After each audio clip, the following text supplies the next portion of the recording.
Ngizothanda ukuthi ngikubingelele ngiphinde futhi ngikwamukele khona la kuZimi Live.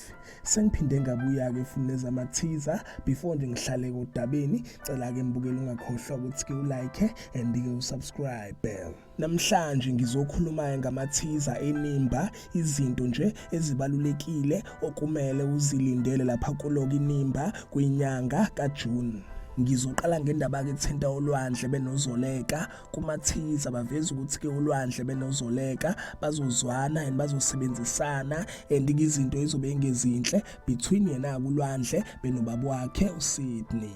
Okunye-ke abakuvezile labaveza ukuthi-ke uSydney uzoqhubeka-ke enza ukukhohlakala njengoba-ke nendodana yakhe izobeka isimlahlile. Ngidlule ngiyelapha kuQhawe laba veza ukuthi-ke uQhawe uzobe engafuni lutho emhlanganisa nabazali bakhe, uzobe engabafuni and lokho kuzokwenza yena kuzoleka benohlathi ukuthi-ke behlangane ukuze-ke bekhone phela ukubuyisa indodakazi yabo and-ke ukuhlangana kwabo nokusondelana kwabo kuzokwenza ukuthi-ke begcina bethandana. Kodwa-ke bazoyifihla-ke into yabo and-ke uThumeka uzoba nakho-ke kodwa ukusola. Enye into-ke abayivezile baveza ukuthi-ke uThumeka benaye kuzoleka bazoxolelana njengoba-ke bezobeke bexolelene bazobeke benakho ukungathembani.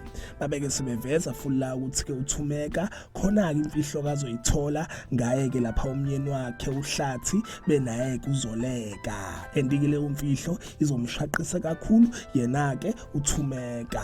Aphelalana-ke mbukela ama-teaser-ke angoJune aloke lapha inimba. Uyazi-ke mina ngihlezi ngikhona for wena, ngiyophinda-ke futhi ngibuye namanye ama-teaser eviki neviki. Cela-ke mbukela ungakhohlwa ukuthi-ke ulike and-ke usubscribe. Ake ngithi-ke nje danke, ngiyazibongela.